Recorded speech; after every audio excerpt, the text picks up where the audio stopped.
Hello नमस्कार guys, welcome in our YouTube channel. कैसे हो आप सब लोग? Hope you are doing very well.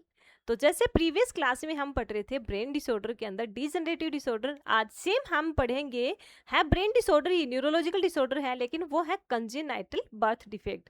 Congenital birth defect का मीनिंग होता है कि जो डिफेक्ट है फिटस के अंदर या फिर पर्सन के अंदर बर्थ से पहले ही प्रेजेंट होगा, या फिर हम बोल सकते हैं इंट्रा यूट्राइन लाइफ के अंदर, यानी जब वो फिटस है, वो बच्चा है, वो मदर के वूम्ब के अंदर होता है, उसी लाइफ को अपन बोलते हैं फिटल लाइफ या फिर इंट्रा यूट्राइन लाइफ।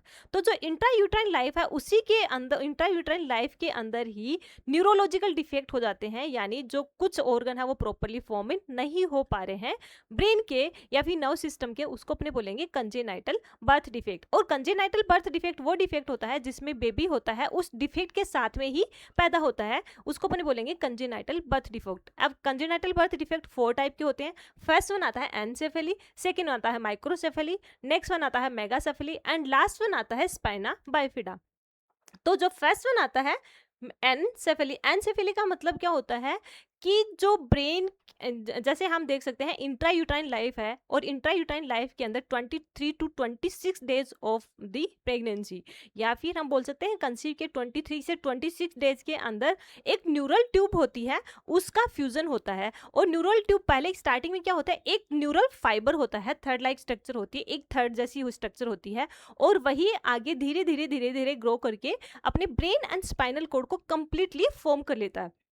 लेकिन किसी भी वजह से जो बहुत सारे फैक्टर भी कोज कर सकते हैं, जिसमें स्पेसिफिकली मदर को फैक्टर कोज कर रहा है फोलिक एसिड डेफिशिएंसी, यानी जो मदर है वो उसके अंदर फोलिक एसिड की कमी हो गई है, तो वो फैक्टर भी इसको कोज कर सकता है।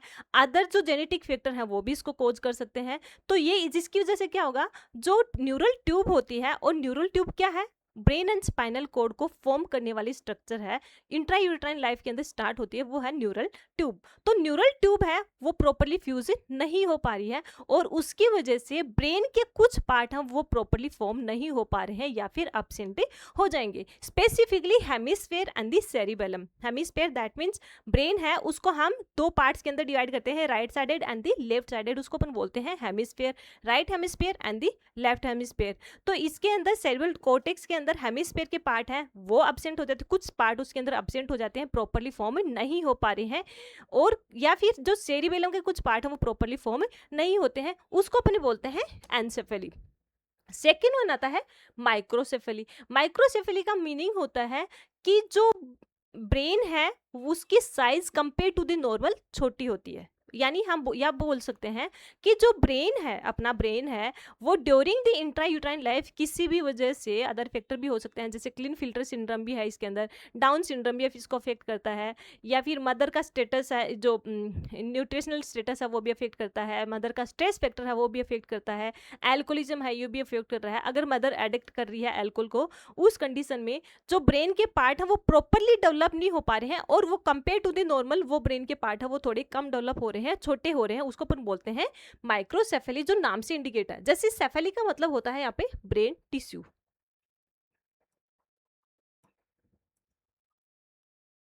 Brain tissue. तो इसके अंदर एन का मतलब एब्सेंट, ब्रेन का कुछ पार्ट है वो एब्सेंट रहता है, उसको अपन बोलते हैं एनसेफेली। माइक्रोसेफेली का मतलब स्मॉलर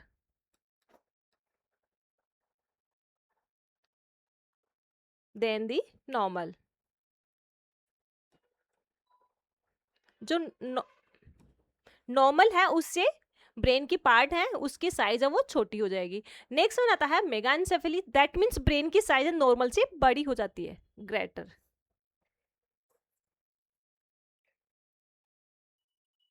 ग्रेटर साइज नॉर्मल से बड़ी हो जाती है, उसको अपन बोलते हैं मेगा एनसेफेली।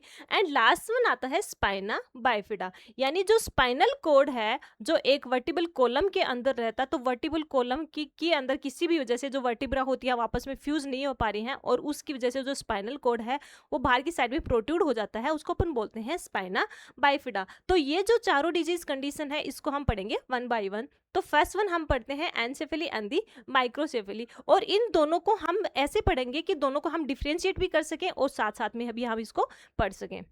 एक टेबल के फॉर्मेशन में।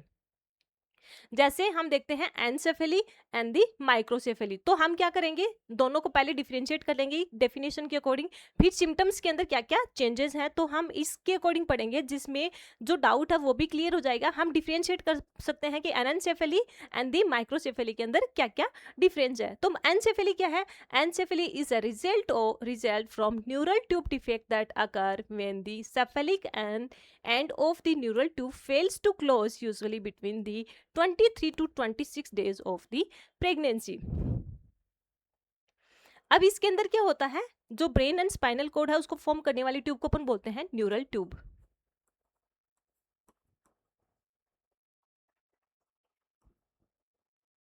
Neural tube. अब ये न्यूरल ट्यूब इनिशियल फेज के अंदर क्या होती है, एक थर्ड लाइक स्ट्रक्चर होती है, थर्ड लाइक स्ट्रक्चर होती है, या फिर हम इसको ऐसे भी मेंशन कर सकते हैं, एक थ्रेड लाइक स्ट्रक्चर होती है। और यही जो थ्रेड लाइक स्ट्रक्चर है वो आगे जाके ब्रेन एंड स्पाइनल कोड है, या फिर हम बोल सकते हैं अपने कंप्लीटली नर्वस सिस्टम को फॉर्म कर रही है। तो ये क्या करेगी, डेज होते हैं प्रेगनेंसी के 23 to 26 days of the pregnancy.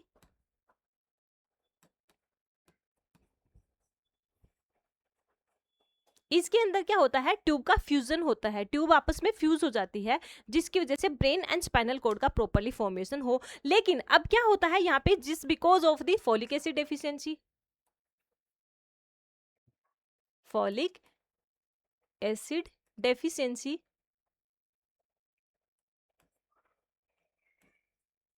Folic acid deficiency की वजह से क्या होगा, ये ट्यूब है प्रॉपर्ली फॉर्म नहीं हो पाएगी। और अगर प्रॉपर्ली फॉर्म नहीं हो पा रही है तो ब्रेन के अंदर सेरिबेलम, या फिर हम बोल सकते हैं स्पेसिफिकली ब्रेन के कुछ पार्ट हैं वो प्रॉपर्ली फॉर्म नहीं हो पा रहे हैं, और उसी को अपन बोलते हैं यहाँ पे एनसेफेली। देन इसके अंदर हम फिर देखेंगे सिम्टम्स में क्या क्या होगा, जैसे absence of the skull part, skull के पार्ट हैं वो अब्सेंट रहेंगे। Then absence of the brain part, brain के पार्ट है वो अब्सेंट रहेंगे। कुछ ऐसा नहीं कि कंप्लीटली ब्रेन अब्सेंट है, ब्रेन के कुछ पार्ट हैं वो अब्सेंट रहेंगे, specifically cerebral hemisphere and the cerebellum. तो अब पहले तो हम देखते हैं सेरिब्रल हेमिस्फीयर क्या होता है।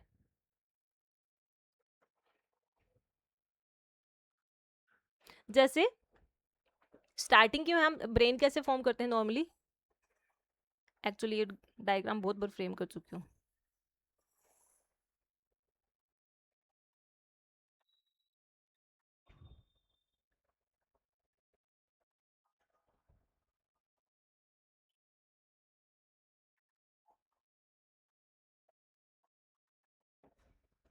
ये है, तो हम नॉर्मली तो ब्रेन की स्ट्रक्चर हम ऐसे देखते हैं, तो यहाँ पर प्रेजेंट होते हैं इनके सल्कास प्रेजेंट होते हैं, सल्काई प्रेजेंट होते हैं, यानी हम इसको बोलते हैं, बोल सकते हैं सेरिब्रल कॉर्टेक्स। लेकिन अब इसको हम दो पार्ट्स के अंदर डिवाइड करेंगे, जैसे इसको अपन बोलते हैं दो पार्ट से हमने ऐसे डिवाइड कर लिया, और या फिर हम इसको अलग से डिवाइड कर सकते हैं, जैसे ये हमने एक फीचर बना लिया, ये फीचर है। अब इसके अंदर क्या होता है, ब्रेन है वो दो पार्ट के अंदर होगा,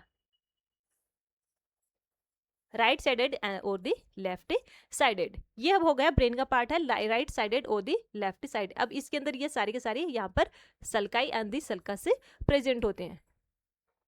तो जैसे इसके अंदर हम इसको बोल सकते हैं right hemisphere,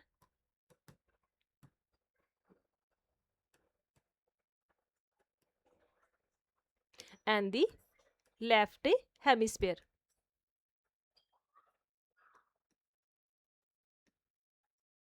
right hemisphere and the left hemisphere. अब जो राइट हेमिस्फीयर और लेफ्ट हेमिस्फीयर है, इन दोनों को कंटिन्यू कौन कर रहा है, यहाँ पर एक यहाँ पर पीच के अंदर जो ये स्ट्रक्चर है उसको अपन बोलते हैं कार्पस क्लोसम। तो ये क्या होगा, राइट साइड का हेमिस्फीयर और जो लेफ्ट साइड का हेमिस्फीयर है उसके अंदर कुछ पार्ट है वो अब्सेंट रहेंगे। इसके साथ साथ में ही ये वाला पार्ट है उसको अपन बोलते हैं सेरिबेलम, सेरिबेलम। जैसे इसके अंदर हम देखते हैं यहाँ पर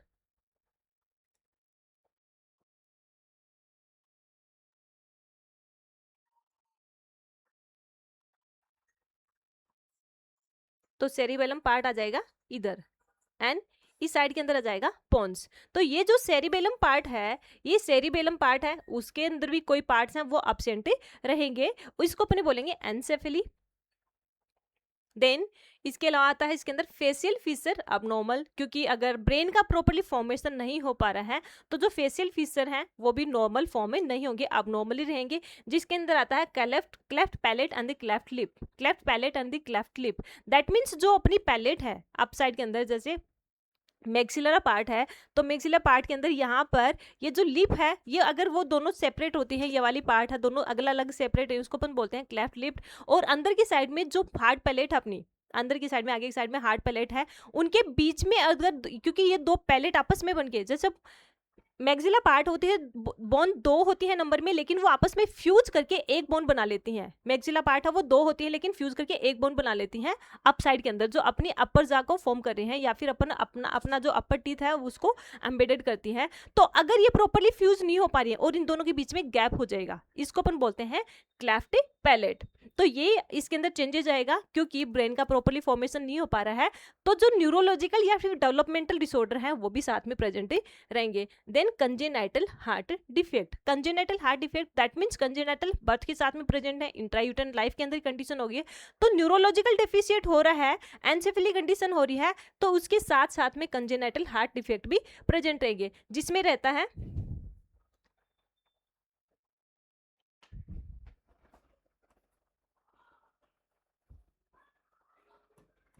congenital heart defect,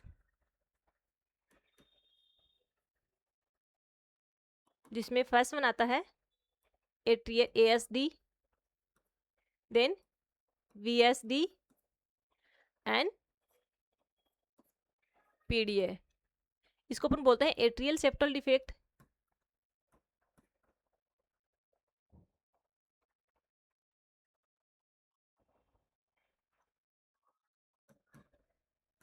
atrial septal defect. Second होता है ventricular septal defect,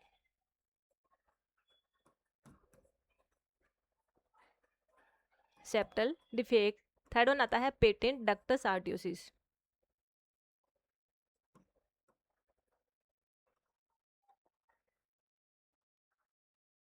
patent ductus आर्टियोसिस।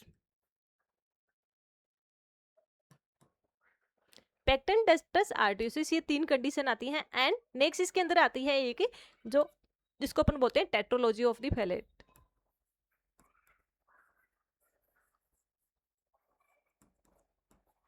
Of the palette.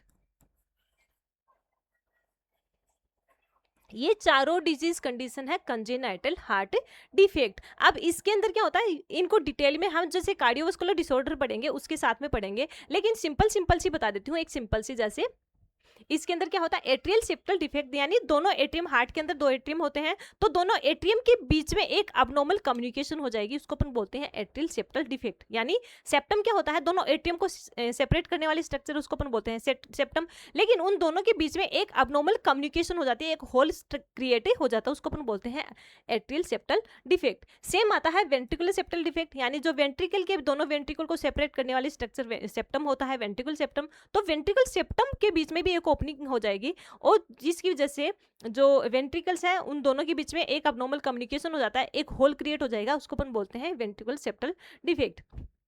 And third one आता है पेटेंट डक्टस आर्टरियोसिस, जो ड्यूरिंग दी जो इंट्रायूट्राइन लाइफ है ये डक्टस आर्टरियोसिस प्रेजेंट रहता है फीटल सर्कुलेशन के अंदर, लेकिन उसके बाद में जो ही बर्थ होता है बेबी का तो वो एनाटॉमिकली स्टार्टिंग के अंदर क्लोज हो जाएगा, देन फिजियोलॉजिकल धीरे धीरे वो स्टार्टिंग के अंदर तो फिजियोलॉजिकल तो क्लोजिंग हो जाएगी, लेकिन एनाटॉमिकल धीरे धीरे वो क्लोज हो जाता है।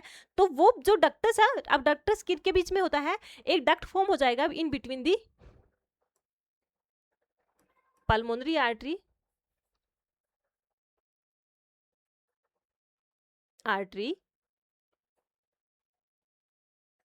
And the outta. Pulmonary artery and outta के बीच में एक अबनॉर्मल ओपनिंग कंटिन्यू रहती है, पेटेंट दैट मीन्स कंटिन्यू रहना, जबकि ड्यूरिंग द फिटल लाइफ वो डक्टस है वो नॉर्मल रहेगा, जो फिटल सर्कुलेशन को कोज कर रहा है, जो हमने पहले फिटल सर्कुलेशन के अंदर पढ़ा था। और इसको हम जो कंजेनाइटल बर्थ डिफेक्ट है उसके अंदर वापस भी पढ़ेंगे कार्डियोवास्कुलर सिस्टम के अंदर। एंड लास्ट वन आता है टेट्रोलॉजी ऑफ द पैलेट, इसके अंदर भी टेट्रा यानी 4 डिजीज कंडीशन, यानी एक ही फैलेट के अंदर यहाँ पे 4 डिजीज कंडीशन होती हैं, जिसके अंदर भी हार्ट के अंदर डिफेक्ट हो जाता है, जिसके अंदर atrial septal defect, ventricular septal defect, PDA and overriding of the aorta ये रहता है। तो ये जो बर्थ डिफेक्ट है ये भी इसके अंदर प्रेजेंट रहेंगे अगर यहाँ पे एंसेफेली कंडीशन है तो।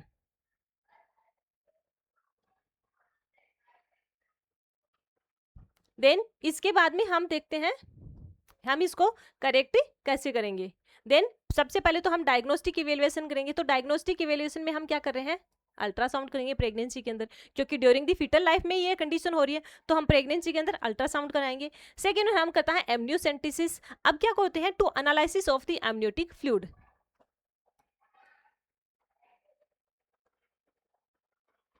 Analysis of the amniotic fluid.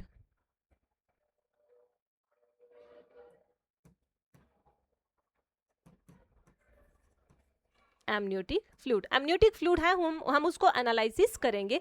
और एमनियोटिक फ्लूइड क्या होता है, वो फ्लूइड जो जिसके अंदर जो फिटस है वो कंटिन्यूसली फ्लोट कर रहा है, यानी जो फिटस है जिस फ्लूइड के अंदर घूम रहा है चारों में, उसको अपन बोलते हैं एमनियोटिक फ्लूइड। तो हम क्या करेंगे, जो एमनियोटिक फ्लूइड है उसको लेके उसका एनालिसिस करेंगे और उसके अंदर हम देखेंगे अल्फा फीटोप्रोटीन, प्रोटीन का level, alpha fetoprotein.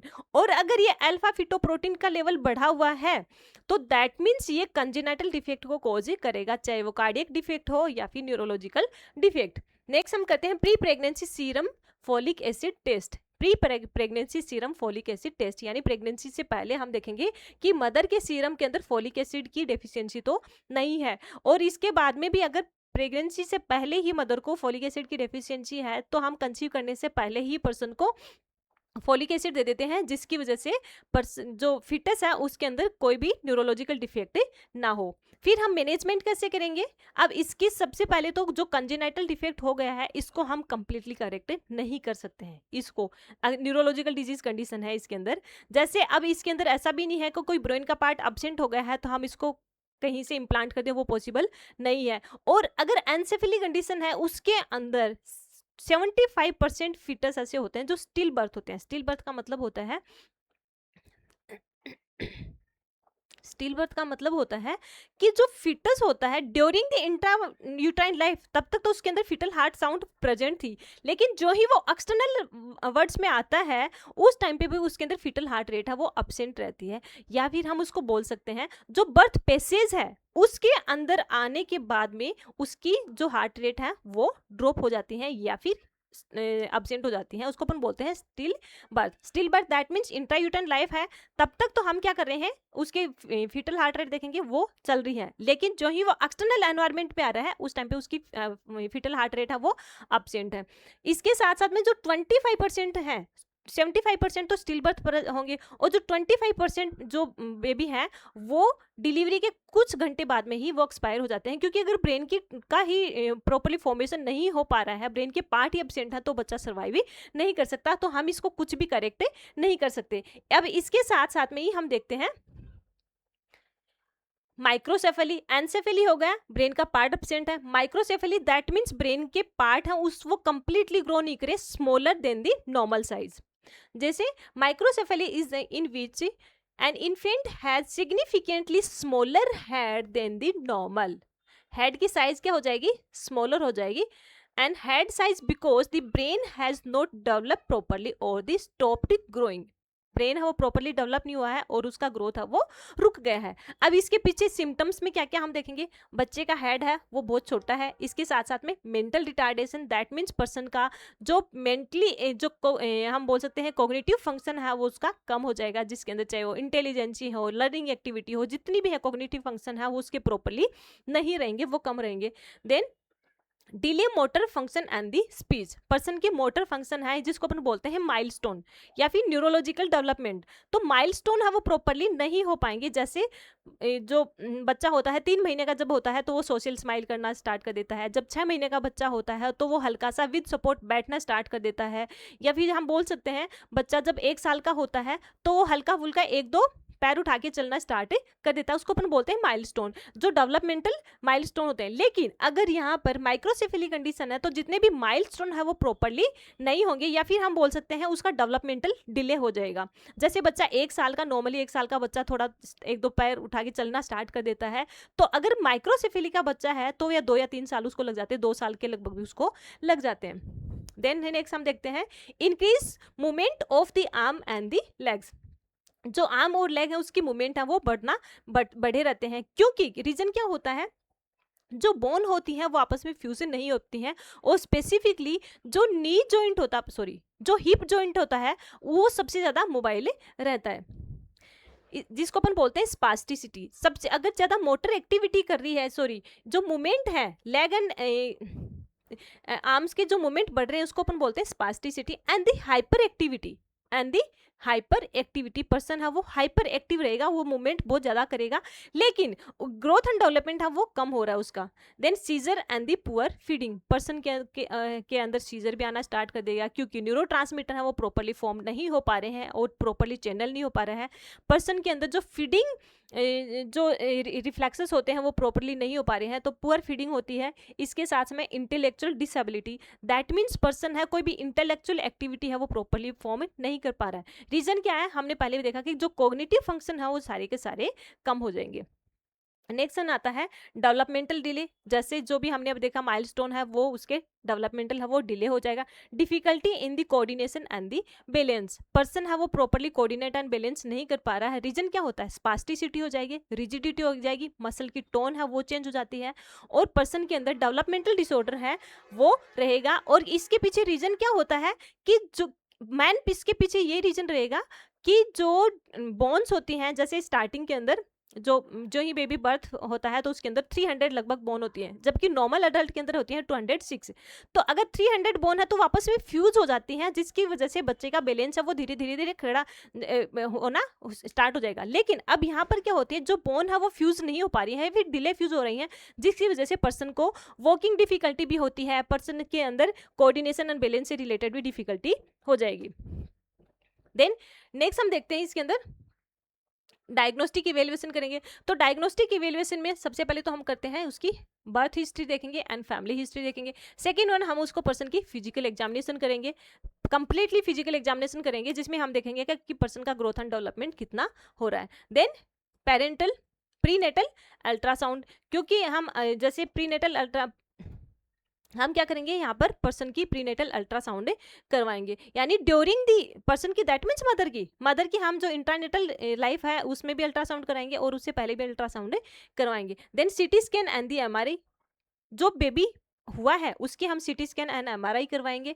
Blood and the urine analysis, blood and urine analysis ये भी हम ऐसे से करवाएंगे। अब मैनेजमेंट क्या कर सकते हैं, अब इसको भी हम मैनेज नहीं कर सकते, ऐसा तो है नहीं कि किसी भी ड्रग्स के थ्रू जो ब्रेन की साइज है उसको हम बढ़ा नहीं सकते हैं, तो इसका हम कुछ भी मैनेज नहीं कर सकते। हम यहाँ पर सिर्फ मैनेज क्या कर सकते हैं, पर्सन अगर वो प्रॉपरली बोल नहीं पा रहा है तो हम उसको स्पीच थेरेपी देंगे।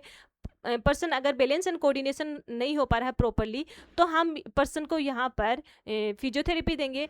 अगर इंटेलेक्चुअल प्रॉब्लम है उसको तो हम यहाँ पे पर्सन को कोग्निटिव थेरेपी देंगे, तो उस थेरेपी के थ्रू हम पर्सन को करेक्ट करेंगे। और इसके साथ साथ में अगर सीजर हो रही है तो हम सिम्टोमेटिक ट्रीटमेंट देंगे, लेकिन जो ब्रेन की साइज कम हो रही है हम उसको करेक्ट नहीं कर सकते हैं। There is the no treatment that will enlarge child head. Then only symptomatic and supportive treatment, हम सिर्फ और सिर्फ symptomatic and supportive treatment दे सकते हैं, जिसमें अर्ली चाइल्डहुड इंटरवेंशन में हम क्या कर देते हैं, इंटरवेंशन प्रोग्राम, जैसे फिजिकल स्पीच है, अगर पर्सन को बोलने में प्रॉब्लम हो रही है तो फिजिकल स्पीच, देन फिजियोथेरेपी करवा सकते हैं, हम कोग्निटिव थेरेपी करवा सकते हैं। Then control seizure and the hyperactivity, person की जो हाइपर एक्टिविटी है उसको कंट्रोल करेंगे, सीजर को कंट्रोल करेंगे। एंड लास्ट के अंदर हम देखते हैं जेनेटिक काउंसलिंग, पर्सन के पेरेंट है उसके हम जेनेटिक काउंसलिंग करेंगे, देखेंगे कि तो कहीं ये जेनेटिकल प्रॉब्लम तो नहीं हो रही है। तो ये जो दोनों डिजीज है एनसेफेली एंड दी माइक्रोसेफेली हमने देख लिए। अब थर्ड डिजीज है जिसको अपन बोलते हैं मेगानसेफेली। मेगानसेफेली के अंदर क्या है कि जैसे ब्रेन की साइज है वो नॉर्मल से बड़ी हुई है। Then megalencephaly also knows as the macrocephaly, इसको हम क्या बोलते हैं, मैक्रोसेफेली भी बोल सकते हैं। It is a condition in which there is an abnormally large heavy and usually malfunctioning brain. अब ऐसा है कि ब्रेन की साइज बढ़ी हुई है, लेकिन वो जो ब्रेन की साइज है वो प्रॉपर फंक्शन नहीं कर रही है। ऐसा नहीं कि ब्रेन की साइज बढ़ी हुई है दैट मीन्स वो एक्स्ट्रा काम करेगा, बहुत काम कर रहा है, ऐसा कुछ नहीं है। इसमें क्या है कि जो ब्रेन की साइज बढ़ी हुई है वो माल फंक्शनिंग है, प्रॉपरली फंक्शन नहीं कर रही है। The brain weight is greater than the normal weight. जो ब्रेन का वेट है, नॉर्मल वेट होता है उससे ज्यादा रहेगा। अब इसके अंदर सिम्टम क्या क्या कोज हो सकते हैं स्पेसिफिकली? फैमिली मेगलानसेफेली यानी फैमिली हिस्ट्री है पहले। सेकेंड वन आता है जेनेटिक कोजेज। अब जेनेटिक कोज के अंदर आता है single gene disorder. Next one आता है सोटोस सिंड्रोम। सोटोस सिंड्रोम का मतलब होता है ओवरग्रोइंग सिंड्रोम, यानी जो ब्रेन की टिश्यू है वो ओवरग्रो कर रहे हैं। नेक्स्ट वन आता है अलेक्जेंडर डिजीज। अब अलेक्जेंडर डिजीज के अंदर ओवरग्रो तो कर रहा है, लेकिन अलेक्जेंडर डिजीज के अंदर क्या होगा कि जो ब्रेन के अंदर व्हाइट मैटर होता है उसका डिस्ट्रक्शन होना स्टार्ट कर देगा, जिसको अपन बोलते हैं leukodystrophy, destruction of the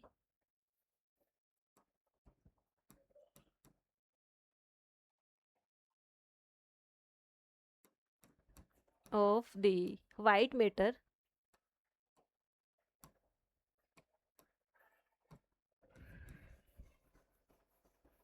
in the brain।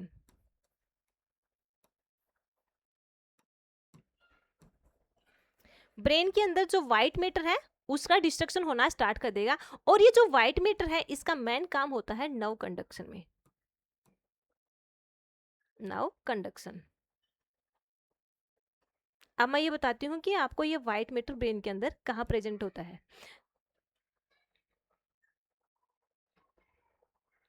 जैसे देखो अब क्या होता है कि यहाँ पर प्रेजेंट होता है, ये है ग्यूरीज, ये सारी के सारी है ग्यूरीज। लेकिन ग्यूरीज को आपस में कम्युनिकेट करने वाली, ये जो कम्युनिकेट करने वाली एक व्हाइट मैटर से बनी हुई थर्ड लाइक स्ट्रक्चर होती है, इसको अपन बोलते हैं सल्काई।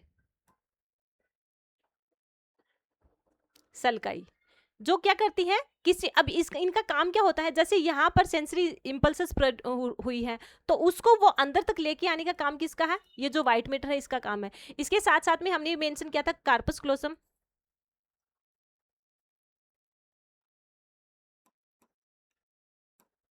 कार्पस क्लोसम ये भी फॉर्म होता है व्हाइट मैटर से, यानी जो सेरेब्रल कोर्टेक्स है उसका आउटर पार्ट है, जो यहाँ पे ग्यूरीज फॉर्म हो रखे हैं, ये वाले पार्ट है जो बाहर की साइड में प्रोमिनेंट पार्ट है, ये है ग्यूरीज है। ये तो फॉर्म होती है ग्रे मैटर से, ग्रे मैटर से फॉर्म्ड होती हैं। और जो बीच के इनको आपस में कम्युनिकेट करने वाली स्ट्रक्चर है वो फॉर्म होती है यहाँ पे व्हाइट मैटर से। और इसके साथ साथ में जैसे ये वाला लोब है फ्रंटल लोब है, उसके बाद में ये पैराइटल लोब आ जाए, तो पैराइटल लोब और फ्रंटल लोब को डिफरेंशिएट करने वाला एक इसके बीच में एक प्रेजेंट होता है, उसको हम बोलते हैं सल्कस। सल्कस, और ये है सेंट्रल पार्ट के अंदर, क्योंकि मिडिल पार्ट के अंदर है तो हम इसको बोलते हैं सल्कस। और ये जो सल्कस और सल्काई होते हैं वो व्हाइट मैटर से फॉर्म्ड होते हैं, और इनका काम क्या होता है, जो नर्व कंडक्शन होता है या नर्व कंडक्शन है या फिर हम बोल सकते हैं इंपल्सेस आ रही है ब्रेन की तरफ ही और वहां से रेस्पॉन्ड आ रहा है, उसको लेके जाने का काम होता है नर्व फाइबर्स का, और वो फॉर्म होते हैं व्हाइट मैटर से।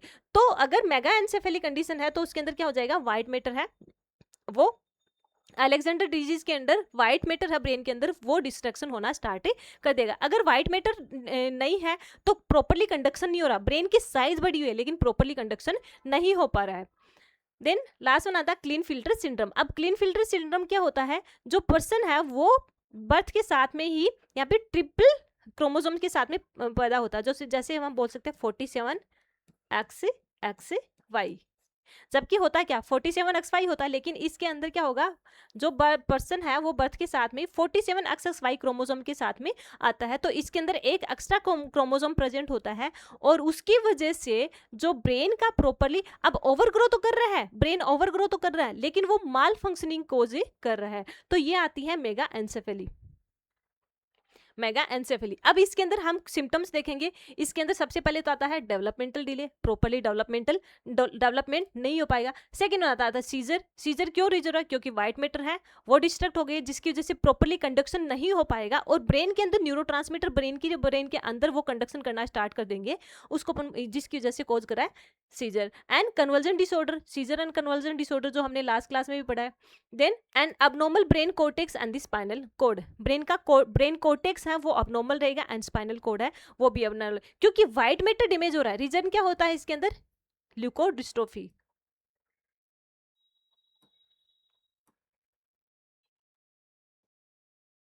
ल्यूकोडिस्ट्रोफी, और ल्यूकोडिस्ट्रोफी की वजह से जो व्हाइट मैटर है ब्रेन एंड स्पाइनल कोड का वो डैमेज हो जाएगा। अगर व्हाइट मैटर डैमेज हो रहा है तो ये प्रॉपरली कंडक्शन को कॉज नहीं करेगा। देन मेंटल रिटार्डेशन, क्योंकि अगर व्हाइट मैटर ही हो गया है तो जिसकी वजह से जितने भी कॉग्निटिव फंक्शन है वो पर्सन के वो काम में हो जाएंगे।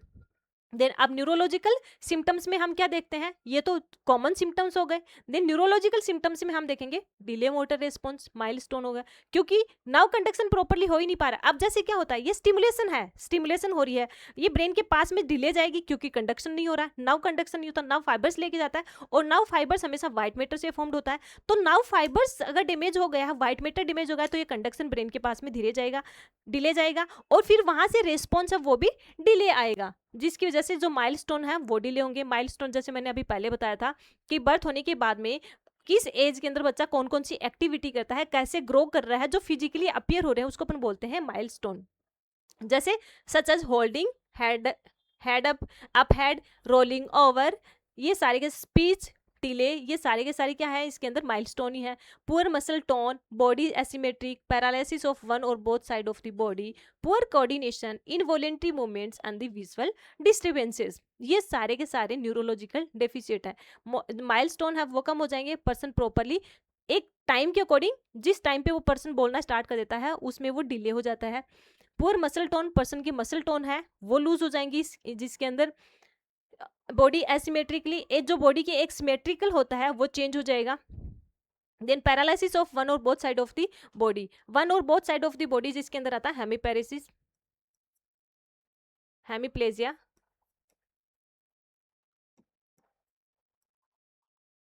Hemiplegia and the paraplegia.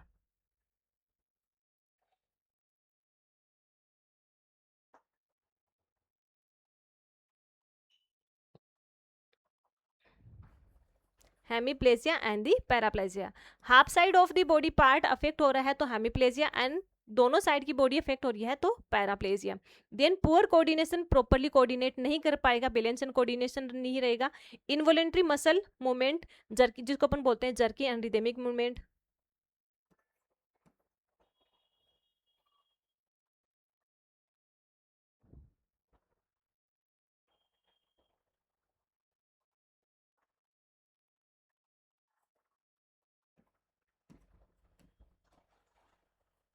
Jerky and rhythmic movement.